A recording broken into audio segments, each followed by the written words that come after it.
Hello and welcome to the Home Turn YouTube channel. Thank you everyone for tuning in today. Hope you're all doing well. It is your presenter Josh back again. Appreciate everyone that would have watched our previous video looking towards the Cheltenham novice hurdles and also obviously looking towards the juvenile hurdles as well. This video is going to be on the Cheltenham Novice Chases for this year and then also looking towards the champion bumper as well, just so we can hopefully build up our better slips for the 2024 festival as it is just right around the corner. Just before we do get into that, thank you very much for anyone that watched the last video. And please, if you are new to the channel, please just like and subscribe and comment down below with any of your festival fancies that we can all play along together. I appreciate your time and we'll get straight into the video now. First thing we're going to talk about is the Arkle, obviously the 2 mile novices grade one, the second race of the festival on the Tuesday. Now, obviously, before we kind of got to the DRF, that Arkle market seemed to be focused around one name and one name only, that being Marine Nationale. Obviously, last year's supreme winner. Um, I'd only run once before when he completely bolted up in his beginner's chase at Leopardstown in December time, just after Christmas. And he looked like he would be completely unstoppable in this. However, obviously, since then he's come out at the DRF and really failed to sparkle, going 5 of 6, going down in the Irish Arkle to Ilete Thompson, found a 50. He didn't jump as well that day. Connections have obviously blamed the ground, but that seems to be a bit of a from what I can see, a bit of a nonsense excuse. Considering he won the Royal Bond last year on absolutely bottomless ground, and then also had won the his beginner's chase on soft ground as well. Likewise, he won the Supreme on not on soft ground. So I don't necessarily see that as a valid excuse. I just don't think he showed up on the day. Now, obviously, that's made him drift out with best price at the moment, looking around the 5 to 2 mark for Marine National.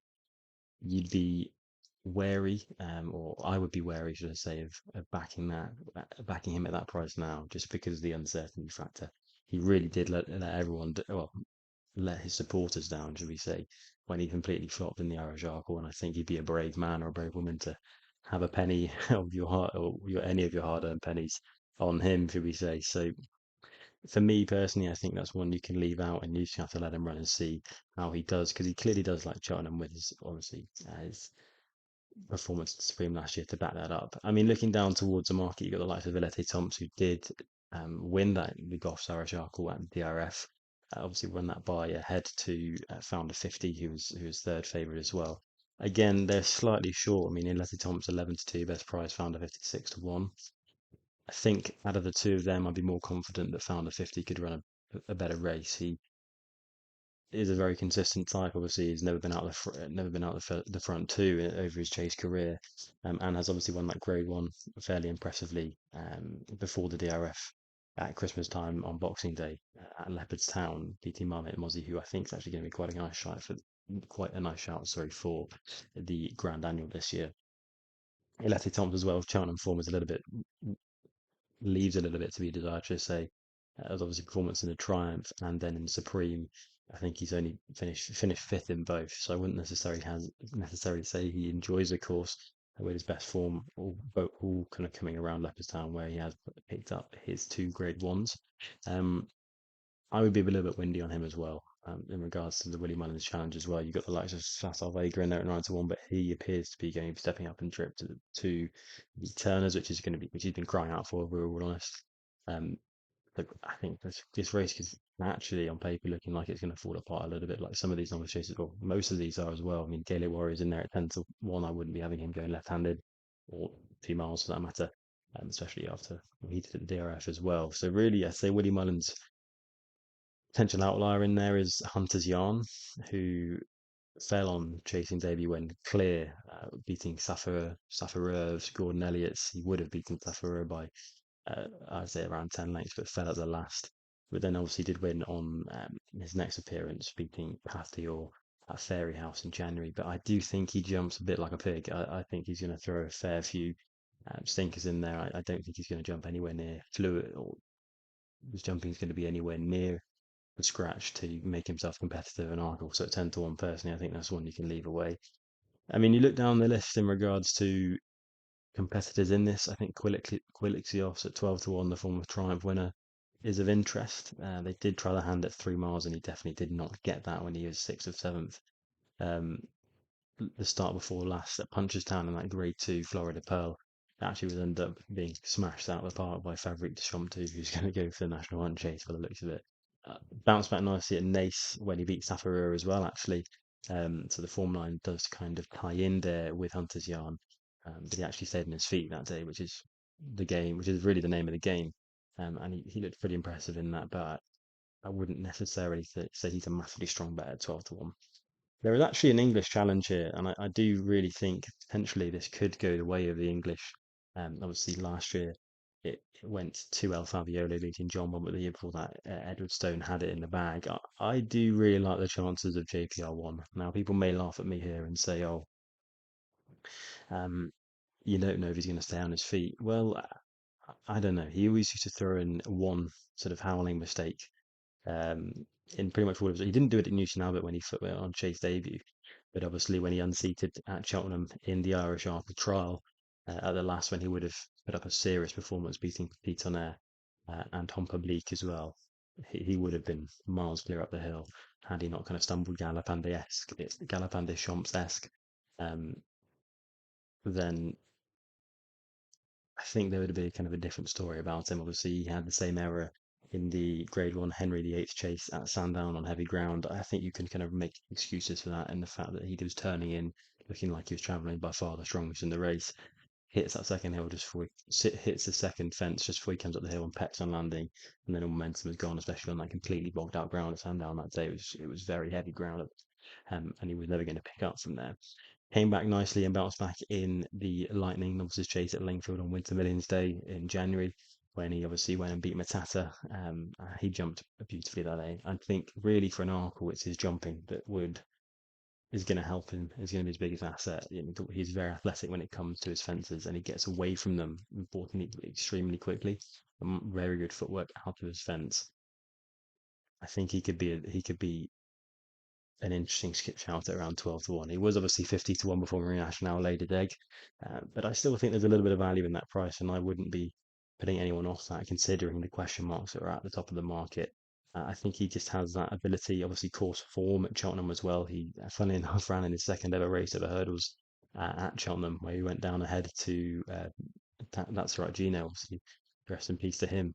And then obviously we're going to win the Grade 2 Arkle trial there as well before he did have that stumble at the last. I think his jumping's clicking up. He does make less mistakes now, obviously, as we saw at Lingfield. And I think his jumping is just going to be the winning of this race, considering that the rest of it's likely going to cut up. I think a lot of these will simply drop out or go up in trip, or maybe even not show up. I think you could probably get a fairly small field on the day. So I would be very interested at 12 to 1 in JPL1, and I would say he'd be actually a fairly strong selection of mine going into the Novice Chases and hopefully getting us uh, off on the right foot in on the Tuesday. Now, obviously, moving on to the Turners, which is funnily enough on I believe it's on the Thursday, um, 2.5 mile Grade 1 Novices Chase, and that though the market used to be headed up, obviously, again pre-DRF by um, the aforementioned Gaelic warrior, but now obviously since he's made, or by the looks of it, ran his race without it before it's even been ran. Um, After his really poor showing at the DRF, Ginny's Destiny's taken over favouritism now 5 to 2. I think Ginny's Destiny at 6 to 1 before the DRF was an interesting bet, and whoever's good on at that price is definitely holding a fairly strong ticket. But I think 5 to 2 is a little bit short to be taking him very seriously as a betting proposition at the moment. Obviously, they're very similar profile to Stage Star, stable companion Stage Star of last year who won the race, and clearly loves Cheltenham is on. It's actually on a full time, so he's definitely one to consider. I just think the price is slightly short, considering he may well be vulnerable to a superstar, or something with that kind of star quality really coming in, putting the head above the parapet. Obviously, I say his main danger would have been in that factor file after he trounced Gaelic Warrior in the TRF. The way he stayed on after the fierce pace that Gaelic Warrior set, was definitely impressive, and his jumping was obviously considerably slicker than his stable companions. Obviously, Willie Mullins has talked this horse up considerably after his bumper campaign last year, going straight from chasing, skipping out hurdles, and he obviously deemed him in previous stable tours to be his Gold Cup horse for the future. Um, he has said obviously he's going to, for the looks of it and with the market speaking as well, campaign him as a 3 mile staying chaser. And that would suggest he'd be going to the Browns and Round Advisory, and that's obviously why his price is significantly shorter for that race. But I mean, he did a very similar thing last year with Galopin des Champs, so I wouldn't necessarily be putting anyone off either having a savior on him, non runner no bet for this race, or just keeping you aware if you have backed him for the Browns and not this.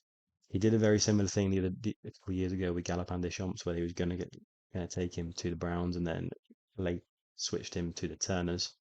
Obviously, he's going to keep his entries in all the way up until the latest period of time that he can for both his races to give him the flexibility.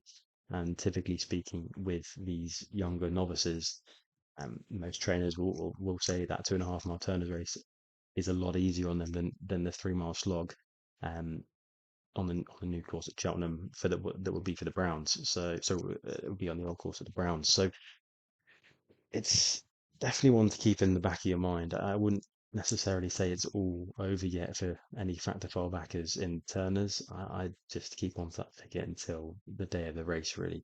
Because if he was to come here, it's kind of very Ballyburn-esque, I would say, in regards to if he came to 2.5 miler, he would probably win. The likelihood is he's probably going to win the 3 miler as well. It's just wherever Willie Mullins decides to place him. The reason that he may be sending him further up in trip as a 3 miler is because he's going to have Facile Vega to come in there as well. Obviously, that's Willie Mullins' love child. Um, Complete flop, I would say personally. Over fences looked really impressive the first day, and then it's done absolutely nothing since. He definitely is not a 2 miler, and he needs to be stepped up. He may well have a chance, but at 6 to 1, he's already skinny enough, and I know on the fact his fan club on the day will just keep on coming. I imagine he'll go off fairly short via favoritism personally. Once Factor File and potentially Gaelic Warrior would drop out, I could see money definitely coming from the day, but I wouldn't. My money would not be included in that. I don't think he has quite the level of ability to be a grade one chaser, uh, which is a shame, obviously, with his purple breeding and obviously the fact that he was a grade one winner as a novice hurdler and a bumper horse. But I just don't think he necessarily relishes a fence. I just don't think he's necessarily that good. So really, I think you could look elsewhere in the market. Going further down, you got the likes of Grey Dawning, and this is what personally for me is quite honestly the biggest bookmaking disgrace of the year. It's Iroko in at 6 to 1, short as 5 to 1 in places. Best price 6 to 1. After having a 128-day break, as things stand at the moment, he'd be going into Cheltenham probably off the back of a 150-day break with one chase start, which he won very convincingly, obviously, um, when he beat Golden Sun of Paul Nicholls at Warwick over 2.5 miles in that novice chase back in November, but he was basically injured and written off for the season as until a week ago, and he's completely resurrected, just like the Undertaker meme from the WWE.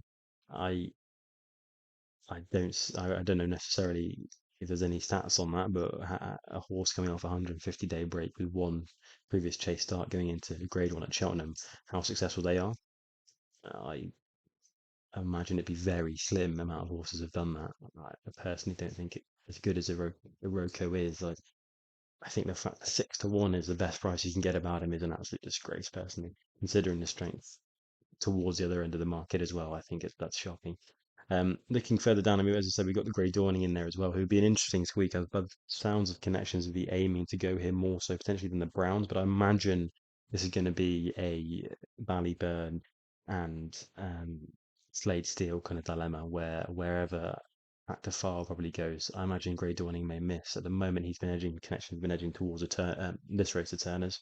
That's hence why he is shortened for that quite considerably.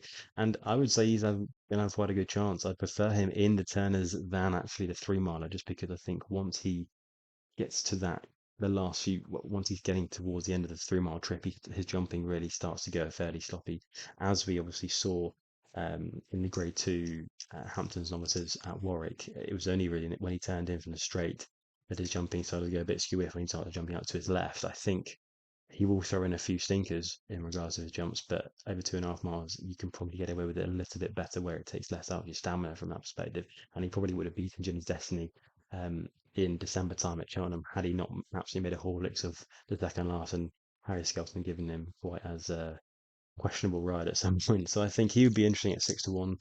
But again, I would say that's a wait and play on the day because you don't necessarily know where he's going to go. You could obviously look to back him non-run and no bet.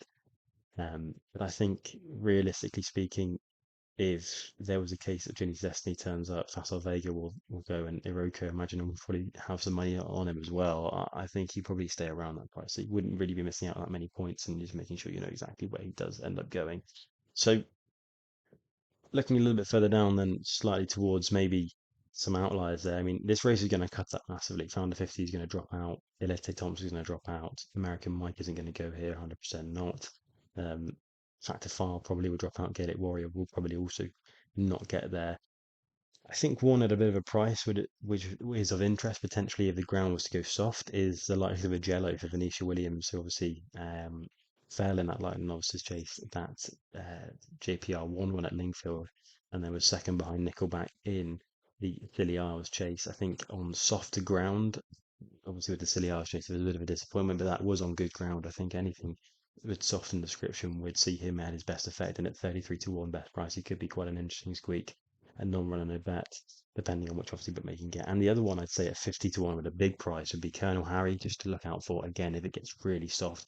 Jamie Snowden mentioned him in one of his stable tours, saying that if it was soft ground, this would be his best chance for a winner at Cheltenham, which I mean, the string probably isn't as strong as it potentially looked at the start of the year for Cheltenham purposes, but I think that's something to listen into in this, that if it did become a bit of a bog, you could play on the day, and you probably still get a fairly big price about him on the day as well, based on how top heavy the market will eventually be.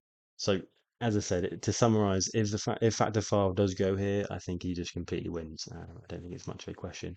However, if he doesn't, then obviously leaves the likes of Jim Destiny there. I wouldn't be having Facile Vega in this whatsoever.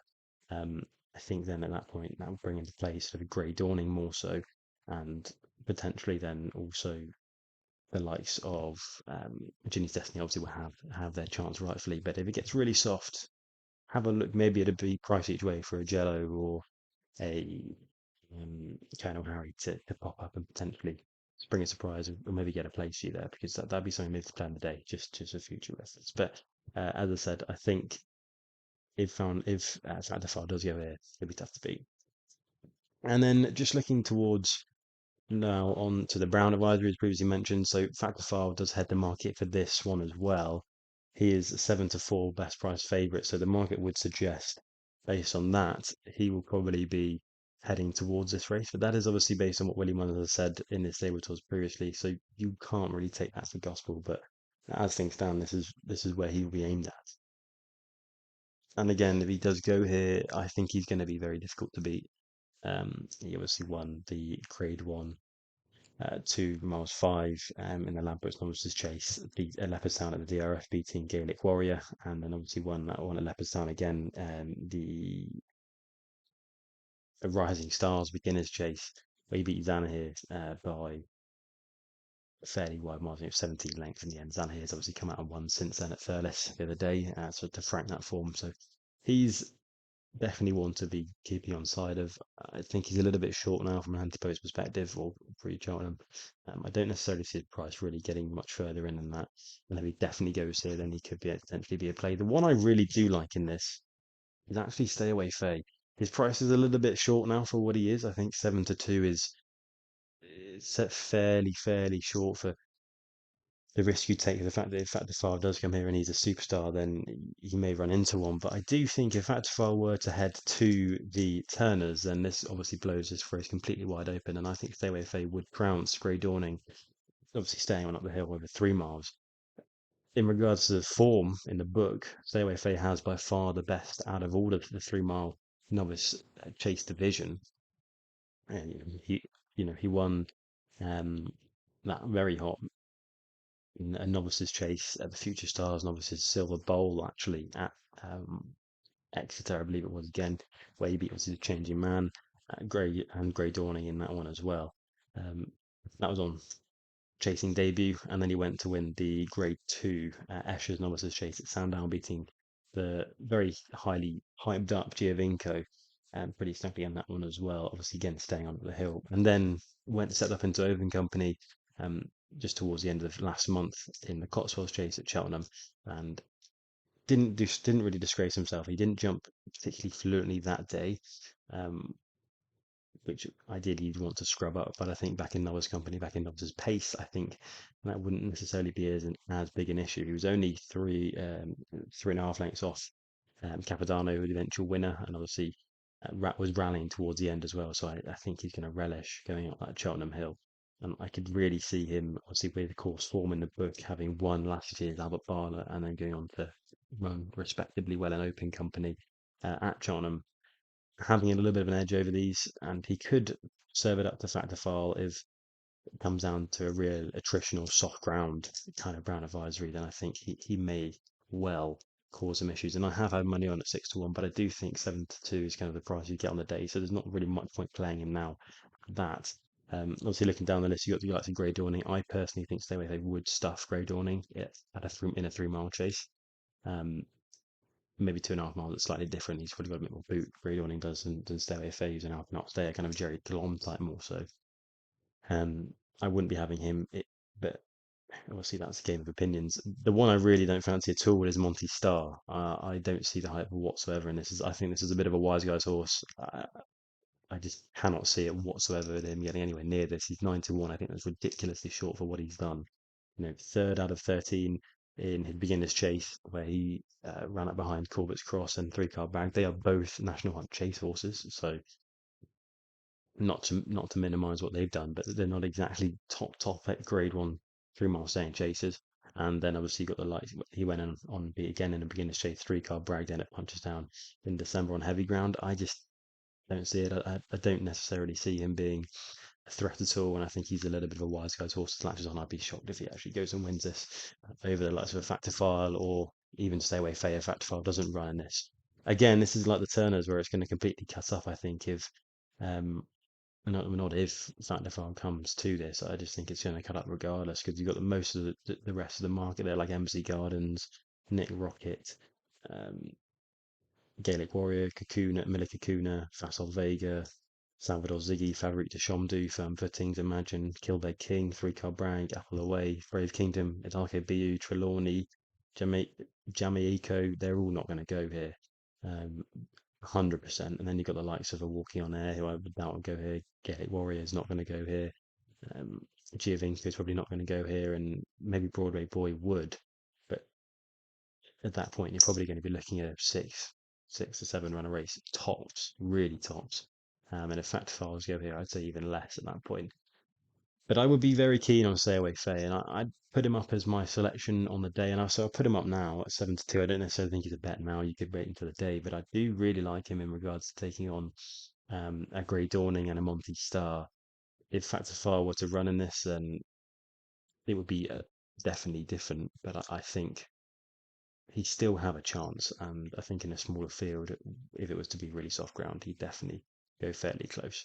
So that's that in regards to the Brown advisory. I think now moving on towards the National Hunt Chase, which basically caps off the Tuesday of the Cheltenham Festival.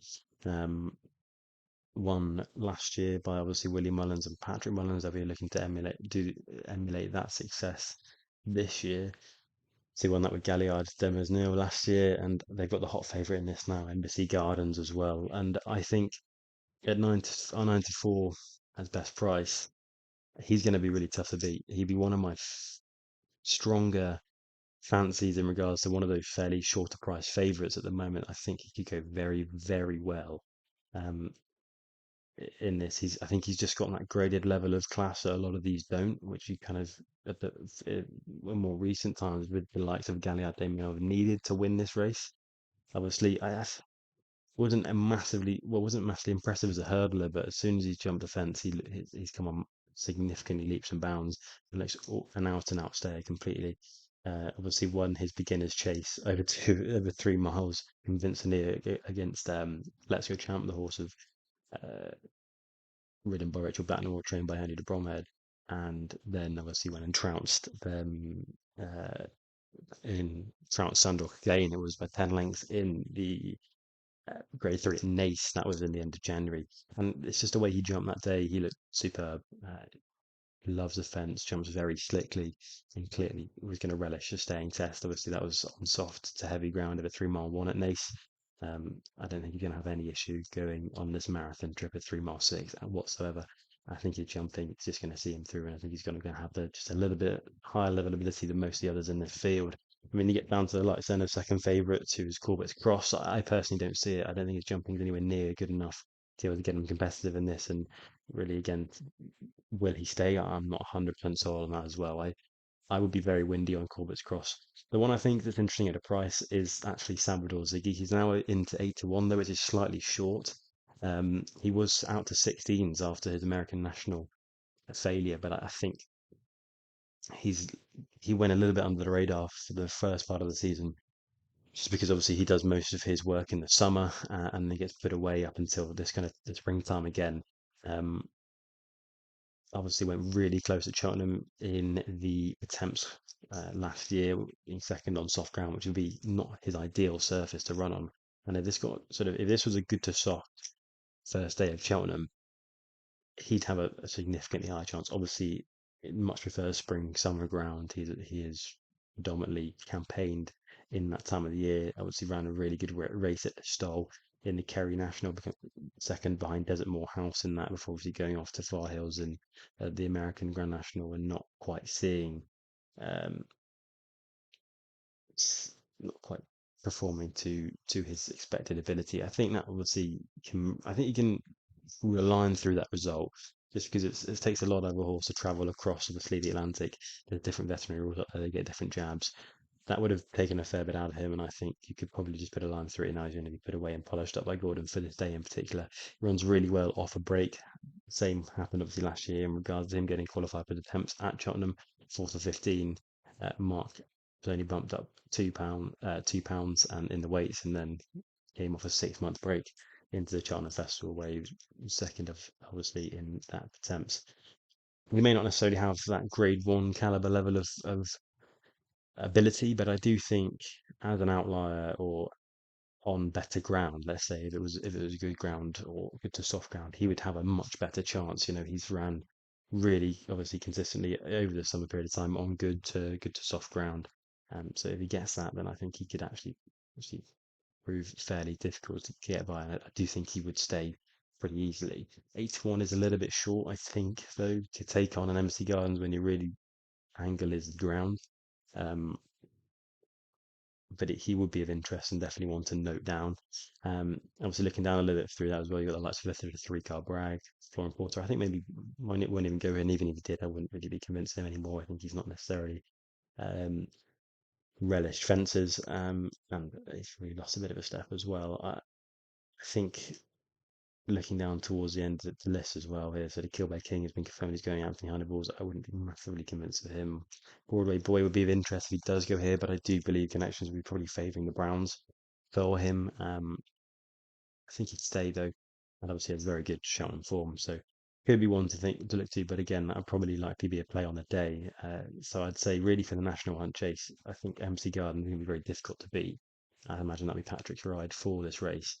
But I think Salvador Ziggy, maybe on good ground, would give him a fairly good run for his money. I mean, MC Gardens, if you look at his form on anything better than soft ground, is fairly poor.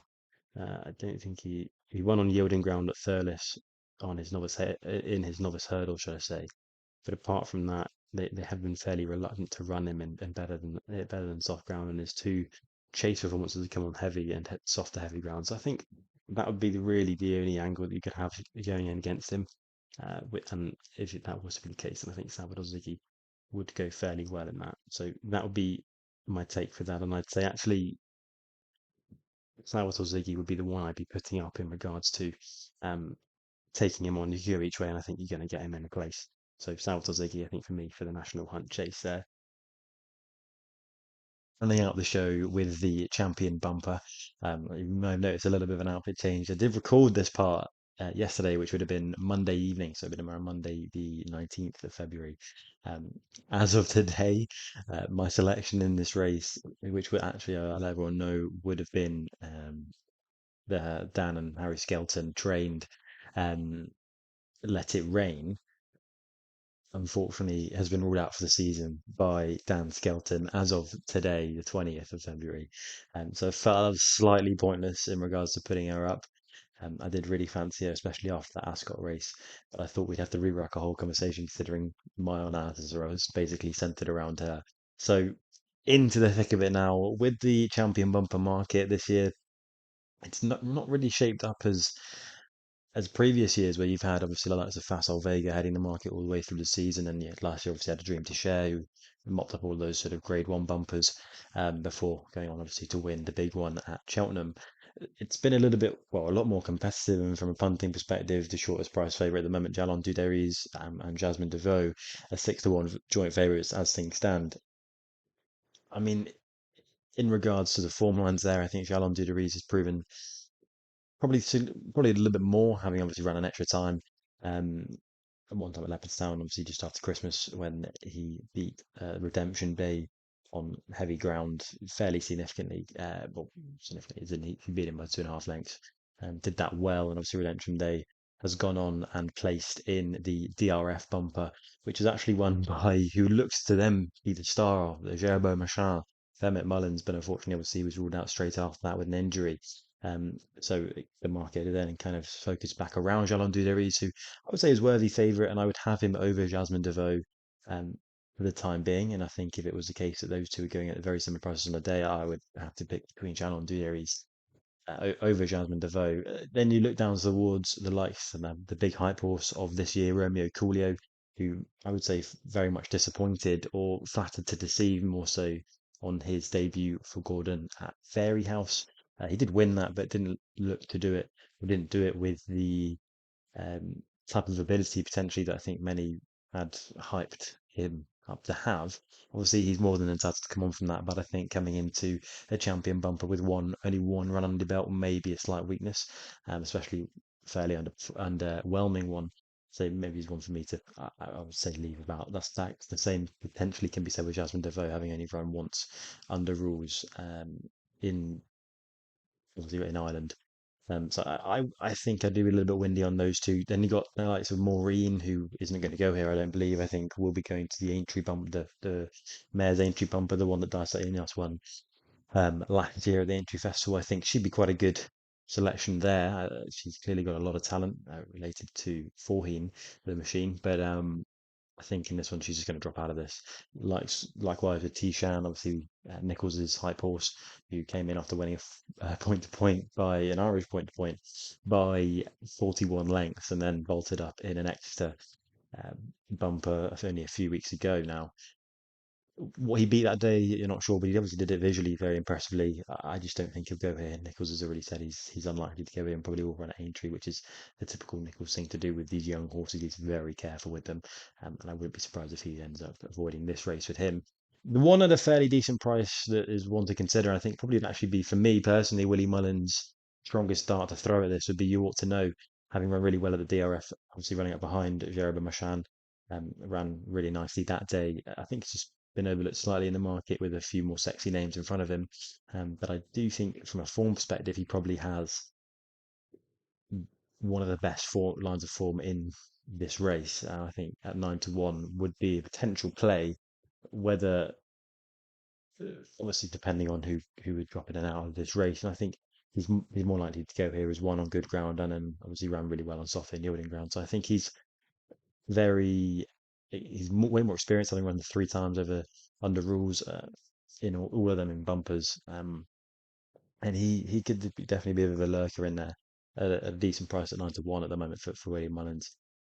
Obviously, you get down to more the likes of the Yellow Clay, who didn't run badly in the DRF race as well, was slightly hampered in that, and then obviously Cantico, who came out and won pretty convincingly for Willie Mullins only a few days ago. I wouldn't be massively taken by Cantico. I would personally, for Willie, prefer You Ought to Know, and being a little bit more potentially streetwise in his bumpers. And then obviously the market kind of gets down to one run horses, or horses that are looking to potentially got a fair bit to prove. For me personally, obviously, with Let It Rain now dropping out and not getting the mesalliance, which I was definitely leaning towards at the time, her line of form is one I still would like to follow because there was a listed bumper that she won pretty convincingly by 3 lengths at Ascot. That would have been in December time, just before Christmas, and she obviously won that fairly snugly. I would be interested though, looking towards the horse that came second to her that day, certain Brechin Castle, who trained by Ben Brookhouse, should I say, was sent to him after winning his maiden point to point at Ballycrystal. Not sure necessarily what he beat that day from a horse perspective, but he obviously went and won as a favourite uh, on his point to point debut, and then was sent straight to Ben Brookhouse's, where he won his debut over under rules at Sedgefield. Again, not necessarily sure what he won on that. He was um, just a shade cozier than evens on that day. He was sent off, but this is where I think his form potentially elevates him a little bit higher than his price at the moment of 25 to 1. He then obviously went and won, being a 9 to 4 fav, um, in the November meeting at Cheltenham in a listed bumper. There aren't many listed bumpers actually around in the UK, so those lines of forms tend to be fairly strong, just because it's fairly slim pickings of them. So trainers will typically send their better bumper prospects to that listed level of race. They obviously that day beat Paul Nicholls trained Firefly, who's gone on and won um, twice over hurdles since then. And he also beat that day Moonchime for David um, Kilhenna, who has won since as well. I do believe, I think another 2 horses have won out of that race, maybe even 3. So I believe 4 horses, apart from Breach and Castle, have come out and won since then. So I do think it's a very strong line of form in regards to um, bumper prospects moving into hurdles, but then still he clearly beat a fairly good level of competition. He has won on heavy ground, he's won on soft ground, and obviously ran really well on good to soft ground as well at Ascot, where he ran up behind the likes of Let It Rain. There were a few fairly nice little bumper prospects in behind him as well that day, being the one Sam Thomas trained Celtic Dino. Um, there was also Captain Bellamy of Paul Nicholls, who was out the back of that day. But I do believe that form would actually turn out quite nicely as well, with a fair few winners coming out of that bumper into hurdles company. I believe there's been a fair few actually to come out of that now. So I think at 25 to 1, he's slightly overpriced considering he's going to have course form. It would be his fourth and final bumper that he could run in. So he's definitely going to have the experience, especially in bigger fields, because he's ran in a 12 runner and 13 runner races. So I don't necessarily think the course is going to be an issue, having run at Cheltenham before, and also potentially the occasion of the day will also. He's going to be a little bit more settled too and a bit more race smart. So I think at 25 to 1, potentially, if he does go here, would be a play. And he's who I would put up at each way, as an each way squeak, at 25 to 1 for this race, just because there's not been anything really busting through in Duras a proper star. Every star that looks to have come out is either not going to go here or has unfortunately been injured. So, Jean Didery's, I would fear at the top of the market. I think he could potentially be very smart, but again, with it still being fairly open race, I think 6 to 1 maybe slightly skinny. And for me personally, if you can take a 25 to 1 shot each way, it's worth the punt. So I would be leaning towards Breaching Castle for Ben Brookhouse, at 25 to 1 in the champion bumper, and that would actually be my last selection of today's video. So just to round out what we've discussed today, obviously we looked at the Novice Chases, being the Arkle, where I've put up in that one JPR1 at 12 to 1. So you could go on the nose, you could go each way. I personally think 12 to 1, you could play him each way, just because you don't necessarily know how the market's going to shape up towards the front end. But obviously, the most likely what is Marine National is probably going to attract quite a lot of support on the day. And then whoever goes in behind him of Willie's as well, essentially will garner some market attention, whether that's Vassal Vega, I doubt it will be, or if it's Elete Domps or Hunter's Yarn potentially. I feel as punters probably latch on to one of them more so. So he may drift out, but I think at the moment Todd is still a value enough price where you can take him as an each way squeak. With the Turners, I think it's all really up to Willie Mullins bingo. If Factor File does end up going here, it's for me a 1 horse race. However, and I wouldn't necessarily be surprised if he does. So that's why I play it very cautiously and potentially play the Turners on the day. If you are going to play it, it may well just be a no bet race depending on how it shapes up. If Factor File doesn't go, Then obviously brings into play potentially a Ginny's Destiny. Potentially, I think a grey dawning. Obviously, I think Dan Skelton's came out today basically and said that if it's soft ground, Turners he'll likely go there. I think more so what he's saying is that in fact goes to the Browns, he'll go to the Turners. I think that's more so what um, Dan Skelton's saying. As you reading between the lines there, but obviously he'll have a chance. I just think he could probably, if it being a soft ground, Turners, you likely get a better price out of a Djelo or potentially Colonel Harry if one of the two of them goes, which I think Colonel Harry probably will on the day. But again, that would be just a wait and play. I wouldn't be anything firm at the moment. And then obviously with the Brown advisory, again, it's dependent on where the fact file does end up going here. If he does, then he's going to be hard to beat. But I still fancy Stay Away Faye in this. I really like his profile. I really like his experience at Cheltenham. I really like his staying ability. I think he's an out and out 3 mile chaser, potentially even further on. He probably could have stepped up and been very competitive in the national hunt chase. He's definitely going to stay. People will obviously crab him saying he lacks that element of tactical speed. I'm not necessarily sure about that, and I think he maybe got caught out in open company by slightly more streetwise horses. Um, but he didn't. He definitely held his own there, and I think down in Novice company, even if Factfile does go here, he's going to make it a I think he'll make it a stamina test. Obviously, with Cobden on board, that's never going to be a minus. 72 maybe a little bit short, but I would definitely stick him up being a big fancy because the likelihood is if Factfile doesn't go, then he's going to be significantly shorter on the day, and I think he would stuff Grey Dawning anyway, especially at 3 miles. And then obviously onto the National Hunt Chase, Embassy Gardens is going to be difficult to beat, I do think, but if the ground was to come up good or maybe even good to soft, Salvador Ziggy is going to be the play, um, and I probably take him 8 to 1 is a fairly decent price. You can get an each way bit of not a lot of value each way, but I think he's definitely going to run up into a place. And obviously, then you've got the fact of potentially the William ones are going to have one that maybe goes and wins this, you know, head over shoulders. But 8 to 1, you give yourself a bit of, you're going to make a little bit of profit anyway, and you give yourself a bit of security. I think just you're already reliant on the ground, so playing it each way is a safer way to do that. And then just finally in the champion bumper. And really quite like Breaching Castle. I think his form stacks up. He's at Cheltenham. He's probably ran in the two, I would say, strongest bumpers this year in the UK, and has obviously won one and placed in the second one. Um, ground versatile and obviously course and distance form, having probably the most experience in the race as well at the level he needs to be at.